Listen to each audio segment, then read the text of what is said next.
jemaat Tuhan yang terkasih di dalam Tuhan Yesus Kristus, pada pagi hari ini kita patut mengucap syukur, yang mana hari ini kita boleh beribadah, memuji Tuhan, dan belajar bersama-sama tentang kebenaran firman Tuhan. Sebelum kita belajar bersama tentang kebenaran firman Tuhan, mari kita berdoa. Bapa di dalam surga, kami mengucap syukur pada pagi hari ini jika kami masih diberi kesempatan untuk memuji, memulia, dan membesarkan nama Dikau. Kami bersyukur di tengah-tengah situasi kondisi yang tidak memungkinkan kami untuk berkumpul beribadah bersama-sama. Kami masih diberi kesehatan untuk memuji dan memuliakan nama Engkau. Pada saat ini, pada pagi hari ini, sebelum kami belajar bersama-sama tentang kebenaran firman Tuhan, kami menyerahkan waktu ini. Kiranya Engkau mengurapi hamba-Mu dan jemaat Tuhan yang ada di rumah masing-masing, di asrama, di kontrakan. Kiranya melalui perenungan firman Tuhan, iman dan kepercayaan kami semakin hari semakin lebih baik. Di dalam nama Tuhan Yesus Kristus kami mengucap syukur. Haleluya. Amin. Tema kita pada pagi hari ini masih melanjutkan tema tentang manusia yang terdapat di dalam Nas Galatia pasal 5 ayat 22 sampai 23. Berbicara tentang manusia ilahi dalam teks Roma pasal 5 ayat 22 sampai 23, ada 3 konsep utama yang harus kita pahami. Yang pertama, buah roh yang berhubungan dengan Allah. Artinya buah roh ini dalam konteks secara vertikal, yaitu kasih, sukacita, damai sejahtera. Dan bagian ini sudah dikhotbahkan pada bulan Januari yang lalu. Yang kedua, buah roh yang berhubungan dengan sesama secara horizontal, yaitu kesabaran, kemurahan, kebaikan, dan sudah dikhotbahkan juga pada tanggal 15 Maret 2020. Dan yang ketiga, buah roh yang berhubungan dengan diri sendiri secara personal, yaitu kesetiaan, kelemah lembutan, penguasaan diri, yang akan kita bahas pada pagi hari ini. Di dalam nas pembacaan kita atau dalam nas Galatia pasal 5 ayat 16 sampai 18, saya akan membaca bagi kita pada pagi hari ini. Mari saya persilahkan Bapak Ibu yang ada di rumah, yang ada di asrama, yang ada di kontrakan, kita membaca bersama-sama. Kalau sudah menemukannya, saya akan membaca bagi kita semua. Judul yang diberikan oleh Lembaga Alkitab Indonesia, Kemerdekaan Kristen. Kemudian pembacaan kita secara khusus tema tentang hidup menurut daging atau roh. Ayat yang ke-16. Maksudku ialah hiduplah oleh roh, maka kamu tidak akan menuruti keinginan daging. Sebab keinginan daging berlawanan dengan keinginan roh, dan keinginan roh berlawanan dengan keinginan daging. Karena keduanya bertentangan, sehingga kamu setiap kali tidak melakukan apa yang kamu kehendaki.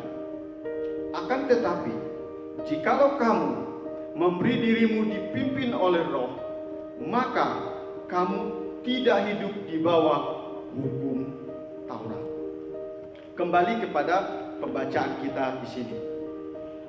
Hidup menurut daging dan hidup menurut roh. Di sini kalau kita melihat, Rasul Paulus memberi 2 opsi. Artinya 2 pilihan yang harus kita pilih. Apakah kita hidup dipimpin oleh roh atau kita hidup dipimpin oleh daging? Saya ulangi, apakah kehidupan kita dipimpin oleh roh atau dipimpin oleh kedagingan. Jadi, hidup yang menurut kedagingan, yang dipimpin oleh kedagingan, berarti di dalam kehidupan segala aktivitas kita, kedagingan kita yang menguasai. Kemudian, apabila kehidupan kita dipimpin oleh Roh, berarti segala aktivitas perilaku kita melibatkan Roh Kudus, dan Roh Kudus yang menuntun kita. Dalam pembacaan kita yang pertama, yaitu Galatia pasal yang ke-16 sampai 18, Rasul Paulus memberi dua pilihan. Kita mau memilih kehidupan kita ini menurut daging atau kehidupan kita menurut Roh. Dan kata yang dipakai di sini, dipimpin, Rasul Paulus mengambil istilah dalam konteks seorang di tahanan, menggunakan istilah ini. Artinya, ketika seseorang dipimpin oleh perbuatan-perbuatan yang tidak berkenan, secara otomatis kehidupannya mengikuti yang menguasainya. Kemudian, ketika seseorang kehidupannya dipimpin oleh Roh, berarti otoritas Roh Kudus yang menguasai, dan disinilah dituntut ketaatan seseorang yang dipimpin oleh Roh. Kembali ke tema kita, manusia ilahi. Apa kaitannya dengan buah Roh? Manusia ilahi, otomatis di dalamnya ada buah Roh. Dengan demikian, maksud Rasul Paulus, setiap orang yang sudah mengalami perjumpaan pribadi, setiap orang yang sudah bertobat dan lahir baru, seyogyanya kehidupannya dipimpin oleh Roh. Kembali kepada konteks pembacaan kita yang pertama, bahwa pada ayat 18, kehidupan yang dipimpin oleh Roh bukan berarti sikap perilaku secara etika atau kebiasaan-kebiasaan biasa. Tetapi apapun yang kita lakukan, apapun yang kita perbuat, Roh Kudus yang memampukan kita.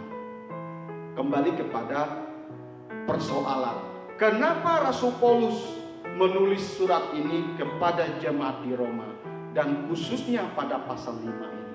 Ada permasalahan yang terjadi. Ada ajaran-ajaran sesat yang berkembang. Ajaran tersebut mengatakan bahwa perbuatan baik yang mengikuti kitab Taurat Musa itu sudah bisa mengalahkan prinsip konsep kelahiran baru dari setiap pribadi jemaat di kota Galatia. Kembali kepada tema kita, yaitu manusia ilahi. Kembali ke kitab Galatia pasal yang ke-5 ayat 22 sampai 23. Di sini kita melihat Rasul Paulus menjelaskan tentang manusia baru. Dan di sini juga kita melihat Rasul Paulus memberikan 9 item tentang buah Roh yang selama 3 minggu atau khotbah berseri saya sudah saya jelaskan pada bulan Januari yang pertama, yang kedua pada bulan Maret, yang ketiga pada hari ini. Berbicara mengenai tema kita, manusia ilahi. Berarti apa yang dimaksud dengan manusia ilahi? Jadi manusia ilahi adalah di mana kita sebagai orang-orang percaya yang sudah bertobat, yang sudah dilahirkan baru dan mengalami perjumpaan pribadi dengan Tuhan Yesus. Kita dalam setiap aktivitas kehidupan kita tidak seperti yang dulu lagi. dan kita tidak hidup di bawah bayang-bayangan tradisi, dan kita tidak hidup di bawah mitos-mitos, dan kita tidak hidup di bawah kebudayaan-kebudayaan yang tidak memuliakan nama Tuhan Yesus Kristus. Oleh sebab itu, mari kita membuka kembali Alkitab kita di dalam Galatia pasal 5 ayat 22 sampai 23. Saya mengajak jemaat Tuhan semua, kita membuka Alkitab kita kembali di dalam kitab Galatia pasal yang kelima ayat 22 sampai 23. Kalau sudah menemukannya, saya akan membaca kembali. Galatia pasal yang kelima ayat 22 sampai 23. Firman Tuhan berbunyi demikian. Tetapi buah roh ialah kasih, sukacita, damai sejahtera, kesabaran, kemurahan, kelemah lembutan, penguasaan diri. Tidak ada hukum yang menentang hal-hal itu. Kembali kepada tema kita, manusia ilahi. Ada 3 hal yang akan kita pelajari pada pagi hari ini dari manusia ilahi. Yang pertama, kita belajar tentang kesetiaan. Kata kesetiaan dalam bahasa Yunani disebut dengan pistis. Kesetiaan yang teguh, dan artinya berkomitmen, sifat layak dipercaya, dan kejujuran. Ayat referensinya Matius pasal 23 ayat 23, Roma pasal 3 ayat 3. Kemudian seorang teolog, penulis Alkitab masa kini, atau yang mengepalai penulisan Alkitab masa kini, tafsiran Alkitab masa kini, yaitu Miloski. Beliau mengatakan kesetiaan diterjemahkan dari bahasa Yunani untuk iman. Ini adalah penjelasan sederhana. Saya menanggapi atau memahami kenapa seorang teolog Miloski ini mengatakan kesetiaan diterjemahkan sebagai iman. Ada kaitan kesetiaan dengan iman seseorang, keimanan seseorang. Kemudian istilah setia selalu ada sifat yang mendasar dalam diri kita. Oleh sebab itu, kalau bicara setia, berarti itu bicara hubungan diri kita dengan orang lain, atau hubungan kita dengan diri kita sendiri. Kesetiaan merupakan sifat dari buah roh yang harus dimiliki oleh setiap pribadi orang percaya.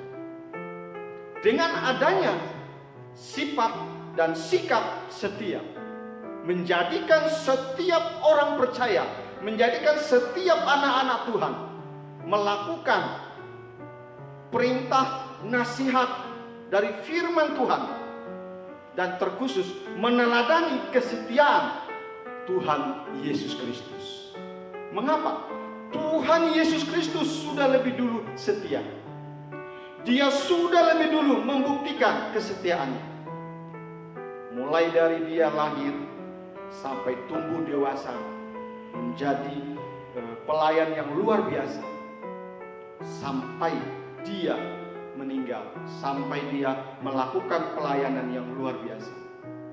Oleh sebab itu, kalau kita belajar tentang setia, tokoh utama adalah Tuhan Yesus Kristus.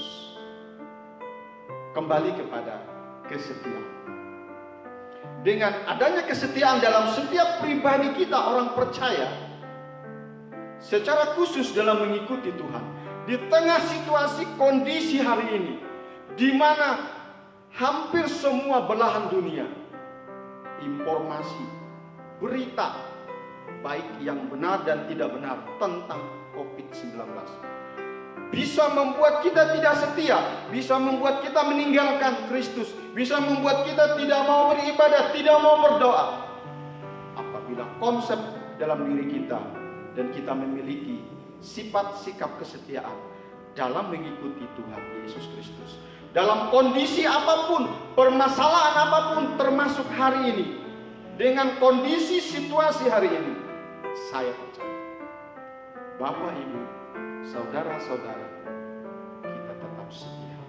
Walaupun kita beribadah di rumah kita masing-masing, kesetiaan itu harus kita buktikan.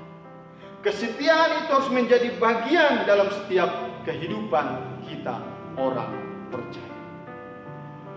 Jadi, kesimpulan dari setia atau kesetiaan ini merupakan penyerahan sepenuhnya di dalam segala kegiatan aktivitas kita.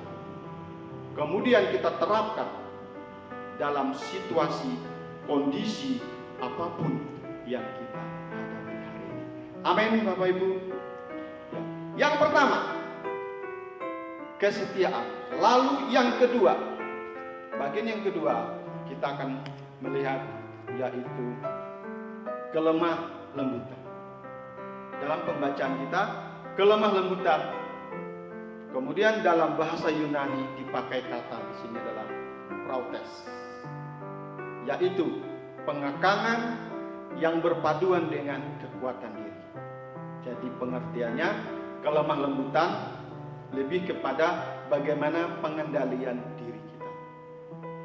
Seorang tokoh besar, penginjil besar dari Amerika Serikat yang bernama Billy Graham, beliau mengatakan sifat lemah lembut adalah karunia Tuhan, bukan tumbuh dari usaha manusia, melainkan karena kekuatan dan kuasa Roh Kudus.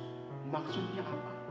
Jadi, kalau kita memahami dan mencermati perkataan dari seorang teolog besar dari Amerika, Billy Graham, artinya sifat lemah lembut itu muncul, sifat lemah lembut itu menjadi bagian dalam pribadi kita. Itu adalah karunia Tuhan. Mengapa? Kalau kita melihat kepada setiap pribadi kita dengan latar belakang suku yang berbeda-beda, gaya bahasa kita yang berbeda-beda, lalu kita bisa menjadi orang lemah lembut. Itu semua karena kekuatan dari Tuhan Yesus. Itu semua karena kuasa Roh Kudus yang memampukan kita. Kemudian kelemah lembutan merupakan salah satu sifat dari setiap orang. Dengan demikian, kelemah lembutan ini menunjukkan yang pertama, tidak sombong. Yang kedua, tidak egois atau tidak menganggap diri kita lebih baik daripada orang lain. Kelemah lembutan dapat diejawantakan melalui sikap dan perilaku kehidupan kita, bukan saja berarti melalui tutur kata kita yang lemah lembut, tetapi tutur kata yang lemah lembut juga dibarengi dengan sikap dan perilaku kita. Jika hal ini boleh kita tampilkan, boleh kita terapkan dalam kehidupan kita hari lepas hari, itu semua karena Roh Kudus yang memampukan. Itu semua pekerjaan Roh Kudus yang memampukan kita, sehingga kita mampu bertutur kata lemah lembut, bersikap lemah. Kelemah lembutan pada prinsipnya mengandung dua pengertian. Yang pertama, kelemah lembutan berhubungan dengan orang lain, yaitu contohnya berbicara lemah lembut, berbuat baik, jujur, dan lain-lain. Kedua, kelemah lembutan berhubungan dengan diri kita sendiri. Yang pertama, percaya pada diri kita sendiri. Kedua, tidak egois, memiliki kerendahan hati. Jadi, ketika kita melihat kedua lemah lembutan ini yang menjadi bagian dalam kehidupan kita, dapat disimpulkan bahwa kelemah lembutan merupakan sikap dan sifat yang ada dalam setiap pribadi orang percaya. Semua itu adalah hasil karya Roh Kudus. Jadi, kalau kita bisa menampilkan sikap lemah lembut itu bukan karya kita, bukan kekuatan kita, bukan karena kita pintar, bukan karena kepandaian kita bersosialisasi, bukan karena kepandaian kita menggunakan narasi kata-kata yang baik. Dalam konteks kekristenan, kelemah lembutan itu mengakar, itu semua karena Roh Kudus yang memampukan. Jadi, kalau Bapak Ibu, saudara-saudara bisa menampilkan sikap lemah lembut, percayalah, itu Roh Kudus yang memampukan dan Roh Kudus yang menguatkan kita. Lalu yang ketiga, kalau yang kedua tadi bicara kelemah lembutan, yang ketiga adalah penguasaan. Penguasaan diri dalam bahasa Yunani disebut dengan kata ekratia. Artinya menguasai keinginan diri dan hawa nafsu diri. Ada nas beberapa pendukung, yaitu 1 Korintus pasal 2 ayat 9, 1 Korintus pasal 2 ayat 25, dan Titus pasal 1 ayat 8. Kata penguasaan diri ini, penekanannya pada prinsipnya menggambarkan kepada pertahanan diri, pengendalian diri. Kalau dijabarkan secara lebih tepatnya dalam pembacaan kita, bagaimana kita mengendalikan diri kita terhadap segala perbuatan-perbuatan dosa. Bagaimana kita mengendalikan diri kita terhadap perkataan, tingkah laku kita yang tidak sesuai dengan kebenaran firman Tuhan. Penguasaan diri juga berarti membatas diri dari keinginan daging. Jadi kalau selama ini kita selalu ingin memuaskan diri kita, kalau selama ini kita ingin memproklamasikan diri kita berlebihan, berarti penguasaan diri kita dalam konteks ini belum stabil. Kembali kepada penguasaan diri dalam konteks di sini adalah bagaimana kita mengendalikan emosi kita, bagaimana kita mengendalikan sikap dan perilaku kita. Jika kita bisa mengendalikan diri kita, itu semua karena karya Roh Kudus. Itu semua Roh Kudus yang memampukan kita. Kemudian penguasaan diri adalah sifat yang mampu mengontrol diri kita dalam situasi kondisi apapun. Contoh konkret, hari ini banyak menebarkan isu hoax di mana-mana, baik di televisi, media sosial, grup WhatsApp dan sebagainya. Kalau kita bisa mengendalikan diri, mengontrol diri, kita boleh membaca, tetapi kita tidak boleh meneruskan yang tidak menjadi berkat dan membuat orang lain merasa ketakutan. Salah satu contoh yang nyata dalam hari-hari ini, minggu-minggu ini. Kembali kepada penguasaan diri, di mana kita bisa mengontrol. Kalau saya boleh meminjam istilah yang lain, bagaimana kita memanajemen diri kita. Dengan demikian, sifat pengontrolan diri ini, sifat penguasaan diri yang baik dalam konteks kehidupan orang percaya, bukan karena kepandaian kita, bukan karena kecakapan kita, bukan karena pengetahuan kita. Itu semua karena Roh Kudus yang memampukan kita. Itu semua karena Roh Kudus yang memberikan kekuatan kepada kita. Oleh sebab itu, sifat penguasaan diri adalah hasil karya Roh Kudus di dalam setiap pribadi kehidupan kita yang sudah lahir baru, yang sudah bertobat, dan yang sudah sungguh-sungguh mengasihi Tuhan Yesus Kristus. Jadi kesimpulan tentang penguasaan diri adalah di mana kita bisa menerapkannya karena Roh Kudus yang memberi kekuatan bagi setiap pribadi orang percaya. sebagai kesimpulan dari perenungan kita pada pagi hari ini, berkaitan dengan tema kita, manusia ilahi.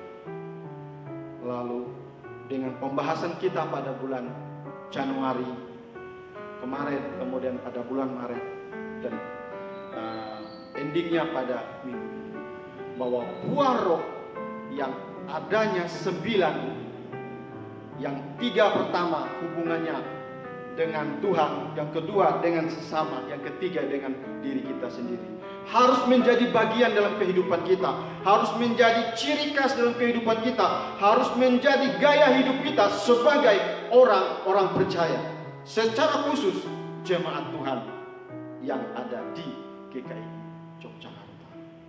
Oleh sebab itu, marilah kita menerapkan ke-9 buah roh ini dalam kehidupan kita, sekalipun kita tidak bisa langsung 9 item sekaligus.